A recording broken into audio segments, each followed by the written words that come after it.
Hi, this is Renee Austin on Retrospectives with John Broughton on KC Radio 97.7 FM. I just wanna be sitting at your feet, singing you a song in the spirit that's so sweet. Just to get us started, I read somewhere that you noted a church service when you were 4 years old as a time when you decided you wanted to be a singer. Yeah, I have always loved music from the time, as long as I can remember, and I had heard an old Andre Crouch song, who's a gospel singer here in the States, when I was little, and wanted to do his song. So asked to sing in church, and I was too short to reach the microphone, so they had to put me up on a chair to reach the podium microphone, and that was my first song. It was called Through It All. And I had been through so much at 4, but that was the song that I chose. So yeah, I've loved to perform. So that moment obviously had a profound effect on you. Yeah, I definitely remember it, and just music in general had already had a profound effect. Apparently, according to Mom, there was no coffee table safe, no hairbrush that wasn't a microphone. Every place was a stage, and curling irons were even better as I got older because those had cords, and so then it was even more like a real microphone. Everything became a musical instrument. So how and when did you discover the blues, and was there a defining moment when that kind of music really hit you? Oh yes. Well, I had grown up and I had loved Aretha and Tina Turner, Aretha Franklin, but and Gladys Knight and Otis Redding. I'd really liked soul music already and loved the gospel music side, so Mavis Staples and folks like that. But I was in Texas, and my youngest sister handed me a CD and said, "Well, have you heard of?" And this was unfortunately after he died. We were too young to get into the clubs and stuff to see him, but have you heard of Stevie Ray Vaughan? And I said, no, never heard of him. And she gave me Texas Flood, and that was it. That was the defining moment. Whatever that was, that mix of, it was a mix of soul, it was a mix of blues, it was a mix of country, it's rock and roll. I mean, it was just such a beautiful blend of all those things, but definitely rooted in blues music. That was definitely a defining moment and changed the whole direction of how I wrote what I sang. Yeah, it was definitely the moment. So I have to thank her for all that, actually. Yeah. The way you just described that Texas Flood album could very well be a description of your records too. I wouldn't by any means call you just a blues performer. You've covered a wide variety of styles. Yeah, I would say so. I think because of that influence, I think it opened for me what... I think there's the definition of what is blues, which is still, I think, being defined now. And Robert Johnson did his thing, but B.B. King was nothing like Robert Johnson. But B.B. King, at first, nobody considered him blues either, but now he is, and so I think blues definitely evolves and changes, and it still should. I think music should always move and grow and breathe, and so I think my stuff definitely fits in a definite bag of mixture of things.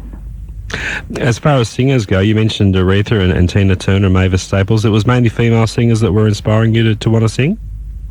I think so. Yeah. And then once I got into blues music, there was Etta James, there was all these other types of women that had also then, that I started to listen to. There was the Texas women, there was Marcia Ball and Angela Straley and Luann Barton, who definitely had an effect as far as being a female and pulling off their sound. But then there were country artists too. I loved people like Loretta Lynn or Patsy Cline or, Dolly Parton. There was definitely I think that's what happens in Texas, and maybe that's why there's a similarity. And that's probably where the similarity is with Stevie Ray Vaughan's music or mine, is being from Texas, we grew up with a hodgepodge of music in one state. You had Tejano, you had gospel, you had blues, you had country, you had rock music, all of that in one state happening. And so I was surrounded by all of that at an early age. As I'm sure Stevie, as in all the books you read, he was too. But I think there's something magical in that melting pot of that state that musically you don't just latch on to one thing, you like it all. And it just sort of becomes who you are. Was there any formal vocal training for you? No, not officially. I did take 6 lessons once, probably about 15 years ago, 10 to 12 years ago, from a guy here in Minnesota, where I live now, from the Minnesota Opera. And he, in 6 lessons, taught me, that was where I actually got a little bit more, just some classes on breathing and how to use my diaphragm. But on singing, it was all about just listening to the masters and copying them in my bedroom or singing in the car and just mimicking those people that I really liked and picking up, learning from them. Yeah. Now, you released your first record independently. Was that a good experience for you in terms of developing business smarts for your career? I think so. I think because I owned it and I had to market it and I had to manage myself and do all of the pieces, I learned an awful lot. I had to book myself. So it was definitely a learning experience and one that I cherished because it did teach me an awful lot, and I saw the good side, the bad side, dealing with club owners and different things that made me wiser. By the time that I did later go out on the road, it helped me deal with issues and things that would come up there. Mm-hmm. Was it a frightening experience, or were you confident enough in your work that it would pay off? I think both. I think I was confident enough in my work that I knew I was good at what I did. Not that I couldn't improve, obviously, but it was just more a matter of a lot of the bands who were doing blues music or roots music, whatever you want to call it, were mostly cover bands. They didn't write their own material. A lot of people were just in the area, were just playing other people's tunes. And I was really... probably after, there's been 2 other bands in the last few years. Johnny Lang was one of them, who came out of Minneapolis right before my record came out. And then there was a band called the Hoop Snakes, which was an original blues, kind of a rock band. And actually the keyboard player from the Hoop Snakes played and wrote for Johnny Lang and wrote a lot of his bigger first hits. And he actually became a friend of mine, and we wrote, and he wrote a song for my first major release, and we wrote one together for the second. I actually saw then that you could write, and I'd seen in the records that I'd listened to that you could write your own material. So I think the biggest challenge for me was that I was going out trying to sell original music in the clubs, not, oh, we know that song, there's B.B. King, or there's Buddy Guy, or there's Etta James, and give stuff that the majority of the tunes that I was coming out with were mine, mixed with other people's tunes, and that is a harder sell at first because people just don't know your music right away. That was probably the biggest challenge, was trying to be original and not just be a cover band and make it easy and just do what everybody had already heard. Talk about your songwriting. Was there a time when you really felt yourself becoming confident in yourself as a songwriter? I think that happened after my very first record, my independent record. I think I started to feel like, when I started to get the responses, that people really liked the songs and the record was selling and people were paying attention, and I started getting nominated for things that, I'd been writing songs since I was 15, but it had started writing in church, so it was more of a Mavis Staples style writing, more inspirational and gospel type of writing. And once I found out about the blues music world and really loved that, I tried to, my writing became more about what I saw in the world from that spiritual perspective, and just living an everyday life in the world that we live in. And so it definitely changed, and that by the time of the second record, had written, been writing continuously, that it definitely had changed and grown, hopefully grown and continued to grow, into the future. So I would say, yeah, definitely I noted that after the first record. So how did the record deal with Blind Pig come about? Well, I had been playing here in Minneapolis, where, as I mentioned, Johnny Lang had started, and his manager, who had got him started and managed him for the first, 5 years of his career, as he went, big time, they saw me and came, and we said, we'd like to talk to you, and offered to manage me, and I was elated. It was called Blue Sky Artists at that time, and they have since disbanded and aren't even a management team anymore. But I was just super excited because they did have, and they knew people, but they knew the business, and they knew the market that I was trying to get in. And so they started talking to the labels, but we really needed a demo first. And they were really good friends with Tommy Shannon from Double Trouble, which, as soon as I heard that, that was my very first band, that I really had loved and adored. And the fact that they were mentioning Tommy Shannon, that he might work with me to do some demos, I about fell off the chair. So it was,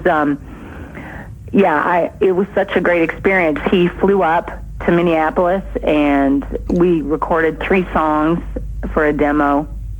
And what's funny is it was a great experience, and we became fast friends, and he also and I wrote songs later for my last album here that I just did, but he taught me so much about just the heart of music and how when you're writing, where it's got to come from. He's just a genuine, amazing man and kind. And what's funny is we never used one demo. Not one label heard the demos at all.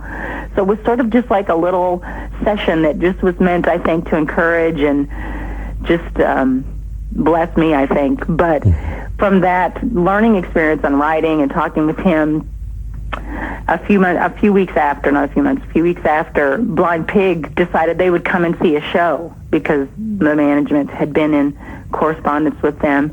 So they came out to a club in Wisconsin, which is between here and Chicago, and came to a show and wanted to sign me on the spot. And the management was like, hold on, we've got other people that are talking to her, so they were pretty excited, and as I was, and in the end, though, I really felt like it would be Blind Pig, and I was glad that we went with them because they really allowed me to be myself and to write what I wrote, and that's what they said they loved. They saw my writing with my voice and liked the entire package. I had no desire to be the next Aretha or the next Etta. I just wanted to write my own things, and they saw that and loved that about me, and so signed me in 2003. Yeah, it must have been really comforting to be with a label that was devoted to the type of music that you love. Yeah, most of it, and I was a stretch for them. They've had Buddy Guy, they've had Magic Slim, they've had really traditional artists, and then they signed Tommy Castro, which I think started to stretch them a little more. And they started to open up their bag, as I said, because I think as music started to change and the blues starts to shift more, and people are writing originals, not just rewriting their versions of what B.B. King does. You have to start writing music, and when original music starts happening, it does change the sound and the tone and the feel of music, because you've got new people breathing new life into things. And so it was very good for me because I had no desire just to be a cover band. I'd fought so hard not to be a cover band, and I think in the blues world that's a danger, that people don't think outside the box and just write what's safe. And so I was very happy that they let me stretch them and write outside the box. Did you already know what you wanted to do right away with your first record with them? Did you have a statement already that you wanted to make? I think that I had songs that I had written, how those things would play out on it used to be tape. It's not tape anymore. On computer, I guess, however they say it now. I didn't know. I knew the sound that I wanted because, somewhat it was mine. But I think the producer at that point, the producers, Kevin Bowe and Dick Shopto, they really helped bring that sound into fruition, to bring my songs to a place where they were, playable. Every song comes in like Play-Doh, and it still needs to be molded, and it still needs to have some focus, and you've got 5 or 6 instruments. Now, how are you going to do that? How are you going to arrange those? All that goes into making a record and then making it cohesive, and they did an amazing job at putting all that together from where my heart was and where I wanted these songs to go. Now, someone who's been a great supporter of yours is Delbert McClinton. Yes, yeah. Big D, we like to call him around the house. How did you meet up with Delbert? Well, obviously as a Texan, I knew who he was as a little kid. Delbert was, he's legendary, obviously, in Texas. But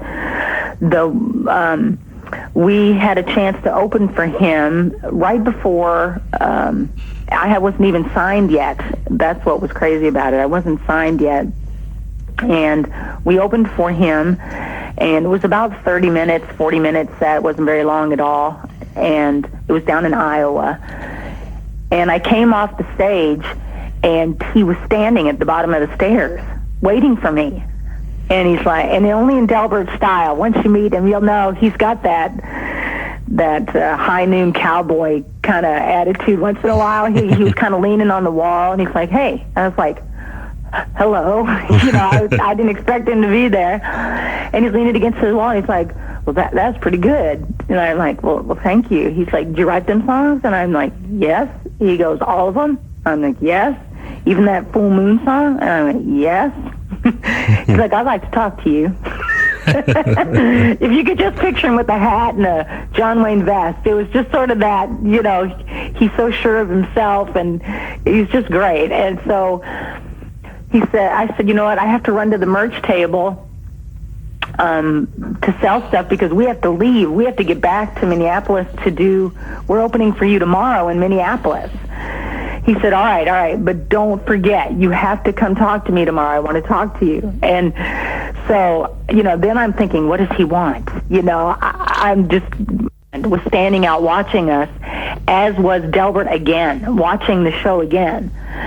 And so no pressure there at all, just trying not to fall or trip or mess up on a song.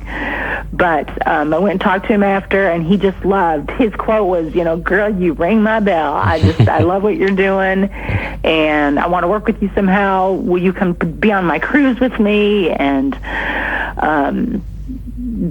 we should talk. I know some label people. I mean, he was just great. And, of course, I said yes to all the above questions. Yes, I'd like to work with you. Yes, I'd love to do your cruise with you. Just give us when, where, what, and how. And but there was no talk because I wasn't signed yet. So about 3 weeks later is when I got signed to Blind Pig. And we had this song written by Bruce McCabe, that guy from the Hoop Snakes that had been playing for Johnny Lang. And I'd been working on it. We were getting ready to record it, but it was just going to be a single just with me. And a strange thing happened. My husband had a dream that night after the Delbert show that I was doing the song as a duet. And so we woke up the next day, and he says, I had this crazy dream, and he pulls out the demo of me singing, and he goes, and you would sing here, and the guy was singing here, and I just got chill bumps because I was like, oh my gosh, this song is it's a great duet. And the first person was like, do you think Delbert would sing it with me? He's like, well, I don't know. So I went to my management because they had met him before, and the producer had written some stuff and knew Delbert. So I just said, okay, crazy dream, but can we just ask him to see if he'd be interested? I'm sure he gets requests like this all the time, and why he'd pay attention to mine, And they called, and he's like, I would love it. I want to. And his wife just said she could count on one hand the number of people that he'd been that excited about in his career to work with, and I happened to be one of them. So, yeah, it turned out to be a dream come true for me that he came on board, and and did Pretend We Never Met, and it was a great experience, and I have to thank him for my addiction to Red Bull now because of Delbert. And I don't know if they have that in Australia. Yeah, they do. They do. It figures it'd be global. But thanks to Delbert, yeah. So it was an amazing experience, one that I will never forget. And he's become a dear friend and a great mentor for me in a lot of ways. So, yeah, pretty good experience. I believe those cruises of his are quite legendary. Oh, yes. And I'd never been on a cruise before, but there's no way I would do a plain old cruise now after doing a music cruise. Yeah. If you're a music lover, it's worth every cent because, I mean, we would have Delbert playing over here, then we'd go over to the pool and watch John Hyatt for a while. Or then we'd go see, Marcia Ball cranking up in one of the theaters. I mean, it was just amazing. The lineup, Stephen Bruton and Becca Bramlett and all these amazing Bob DiPiero songwriters from Nashville who write all the country hits. Just, it was some serious music. It was just, it was quite an amazing thing to be on and see all this talent, all these gifted people, in this one ship. Yeah. And yeah, it was just an amazing experience, and it was an education for me for sure. Now, you received a Best New Talent nomination at the Handy Awards. What did that mean to you? Yeah, Best New Artist. Yeah. Yeah, I was kind of shocked because I think most people that had done Handies weren't usually nominated for a few years, but I was really honored, and I didn't think I would win. Because when the record came out, there was only a few weeks left in voting when my record had come out. Okay. I didn't think I would win because I didn't think people knew me enough to do it. But the fact that I even got the nod in that short a time, I think that's what shocked me. And I was so honored that they counted me amongst all these people, that everybody that I was nominated up against, Nick Curran and all the other people, had already been out playing in the country, for several years. And I had just started touring in August. And so, I hadn't even been out on the road but for like 3 months. So I was shocked, but I was definitely honored. And the experience the night of the awards was, again, it was right after the cruise, which, I'm already flying high from that.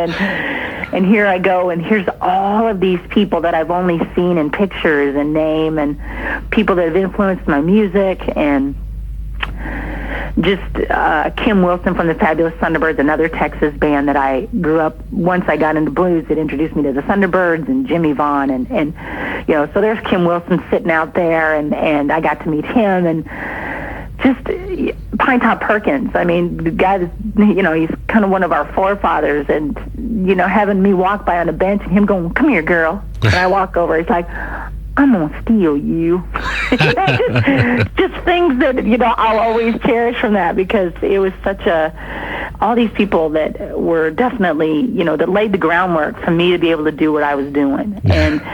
And I think in Texas culture, it's not about being young and you're it, like in the pop world. It's very much a culture of the older you are, like Willie Nelson or whoever that you respect, and those are the cool guys.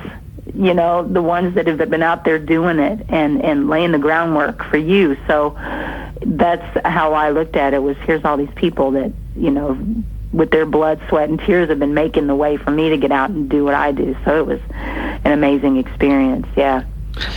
I read you quoted with your last CD that you went in with the intention of taking the listener on a ride through everyday life.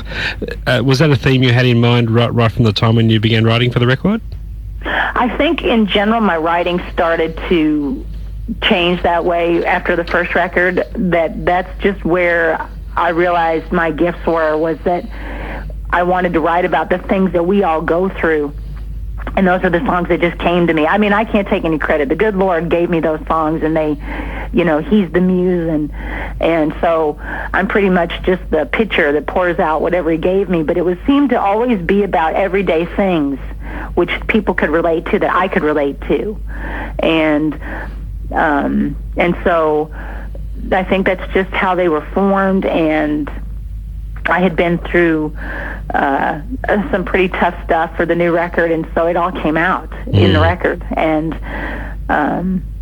I think that's the songs that tend to reach people. When I look back at, Never Loved a Man, for example, by Aretha, that's a person that's lived that and knows that, and that's why it reaches so many people of respect. That's real life, and you're talking to me. You're preaching to me over here when you sing that song, and I think I was hoping that my writing would do that, would touch folks, and also, encourage them for a higher purpose too. Just to not always look around, but to look up for encouragement and to meet those hard times in life as well. Do you think there are regional dialects in the blues? For example, do you think there are things that distinguish Texas blues from other parts of the U.S.? Oh, definitely. Yeah. Chicago blues is very different than Texas blues. As is, I think, out west, more California, is different than out east. I think where you're from and the people that are from that area. So whether you're from New York or L.A., Minneapolis to Austin, there's very different. I think it's very different. I think their playing styles are different. The guitar techniques, piano techniques. I think a lot of that stuff changes. I'm sure it does, as it does in Australia. Just different parts of the area. They play different ways. It's cultural. You've got country stuff in the south. You've got jazzy, stuff out east. You've got laid back kind of rock and roll out west. So I think there's funkier stuff, I think, in the Minneapolis scene. Mm-hmm. Prince, obviously, was a huge influence in this area. And it's just a cultural thing here. Funky stuff is very big in Minneapolis. So I think, aside from the Texas stuff, once I lived here in Minneapolis for a while, that sound starts to rub off on you. And so, you mix a little funky with your country blues, and it just, it becomes its own hybrid, I think. If you're a good songwriter and you're a good arranger too, you just take all those things around you and you make it your own, and so then it creates, you definitely get that regional dialect. Now, in preparing this interview, I came across an open letter that you wrote to your fans and supporters, which contains some rather distressing news for us all. Can you bring us up to date on that? Well, in September last year, right after 2 weeks after Write About Love came out, I had found, actually I have to back up a little bit. In June, while the record was just being made, it was done, but it was getting printed and pressed and all. I was at the Winnipeg Jazz Festival and found a lump on my throat. So I started doing tests when I was home off the road, and 2 or 3 months into the tests, nothing was giving us the answer of what it was. So I went into a surgeon the 1st of September, right after the record had been released, and they said, we've tried everything we can do. We have to remove it surgically and see if it's cancer or not. So I tried to move it later so I could tour for a while on the road, but they're like, no, we have to do it now because if it's cancer, you don't want it to wait. And I'm thinking, okay, that makes sense. And so I went in on the 13th of September, and they had to remove, it was embedded in my thyroid, come to find out, so they had to remove half my thyroid, and they tested it while I was under, and I was cancer-free, so I thank God for that. And come to find out what I had was a disease called Hashimoto's thyroiditis. Goodness. It's got a nice Japanese name named after the doctor who discovered it. Okay. Hashimoto's thyroiditis, which is it's a genetic thing that I apparently got from somebody back in the day in my family genes, where I'm allergic to my own thyroid. And so it was forming these nodules to fight it off. So it wasn't life-threatening, but eventually my thyroid would shut down, and so they've put me on medication. But what happened during the surgery, the thyroid lays right on top of your vocal nerves, and something happened, and they said it was a risk, a very tiny risk, but it was a risk that something could happen to the nerves and it could affect my voice. And so after the surgery, we expected to be up and running in about 2 weeks. And that's what they told us the healing time would be. And 2 weeks turned into 4, turned into 8, turned into 12. And I couldn't talk just above a whisper, and it was very high, tiny voice. I sounded like an elf on helium. It was pretty sad. And so by December, we'd canceled the entire fall tour just a month at a time, waiting for the voice to come back, but it wasn't. And they started me in speech therapy and said, yeah, your left vocal cord isn't working, and so let's do therapy and try to get it to see if we can get it to working. And so by December, I realized that, I didn't want to hold the band any longer. They were still working, but I wanted to let them go so they could pursue other things and not worry about me. So I released the band, and the therapist finally said, yeah, this is going to be a longer process for you, so you should look for other work, which is, hard to hear because all I've ever wanted to be was a singer. And so I released the band in December and started to look for what we musicians call a real job. Mm-hmm. And so since then, it's just been sort of a daily trek. About February, I had a major breakthrough in the voice where you hear me now.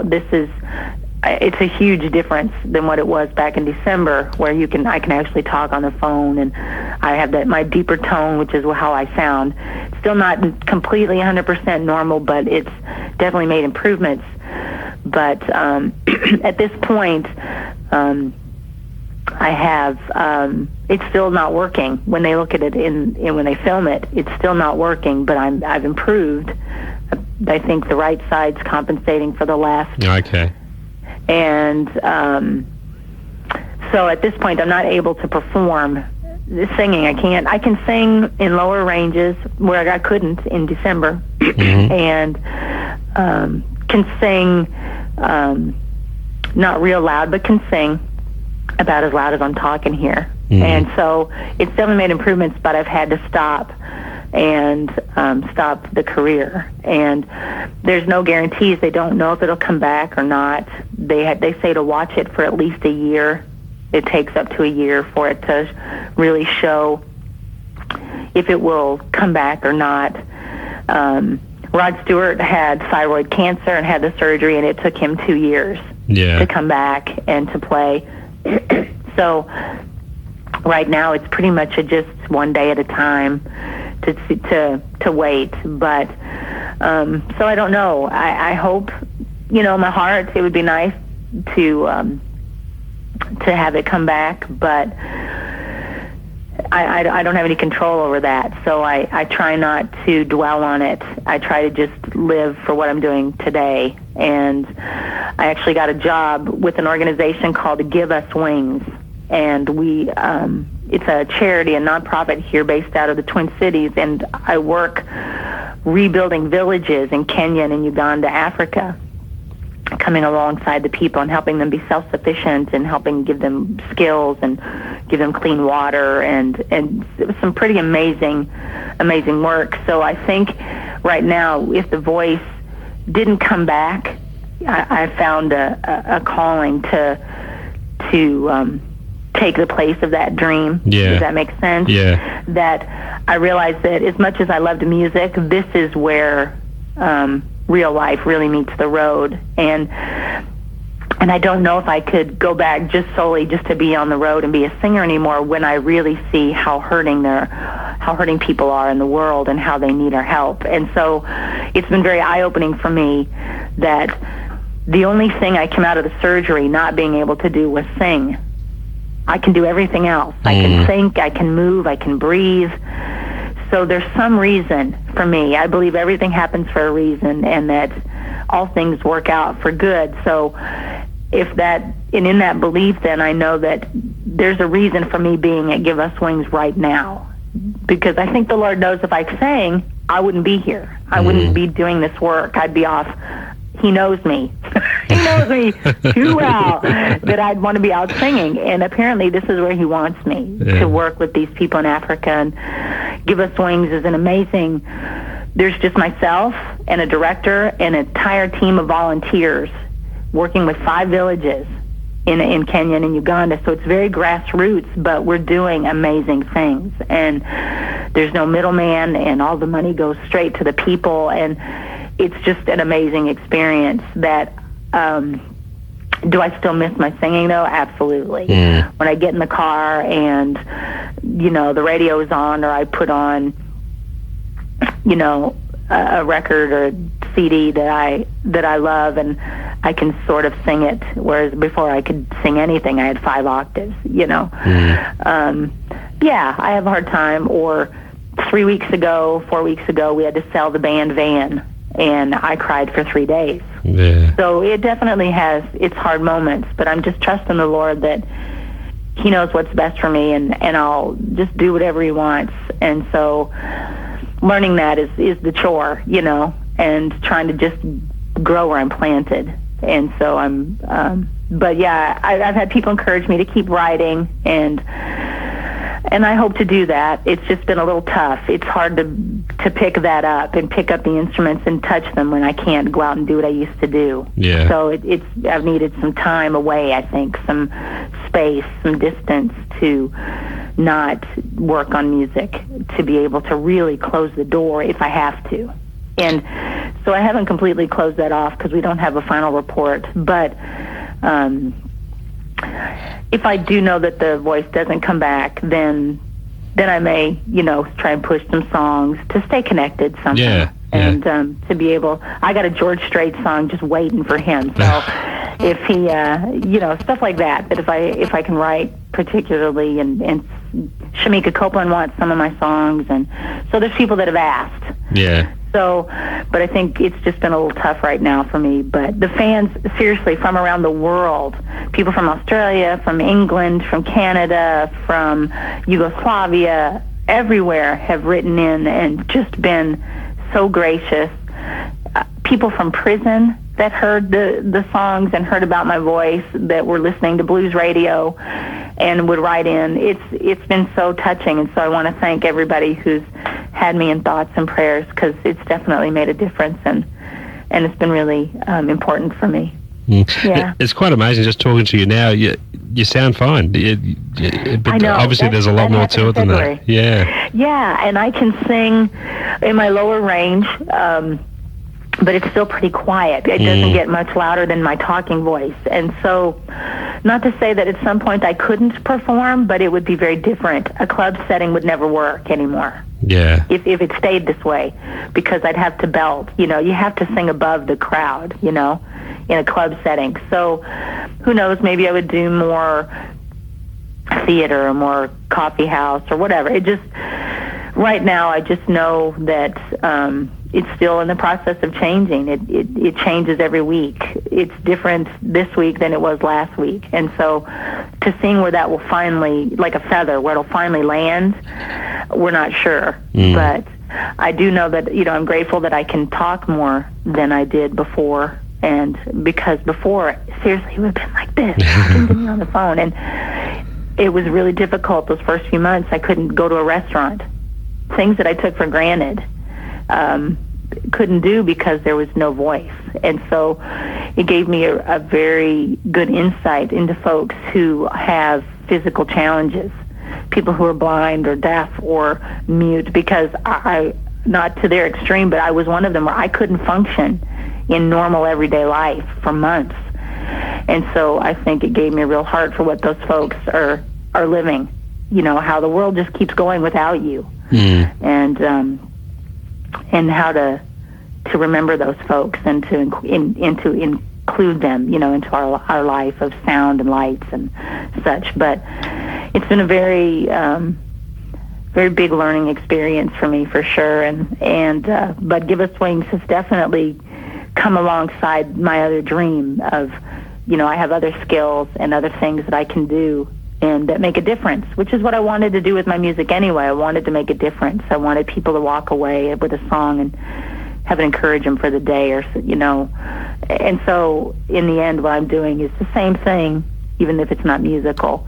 But I already started a musical event for Give Us Wings. That's just what we musicians do. We have to do something musical. So in October, Shamika Copeland, who has become a friend of mine in the last year and a half, is going to come and kick off our inaugural event. It's called African 911. So we're going to start this musical celebration and a musical auction. So excellent.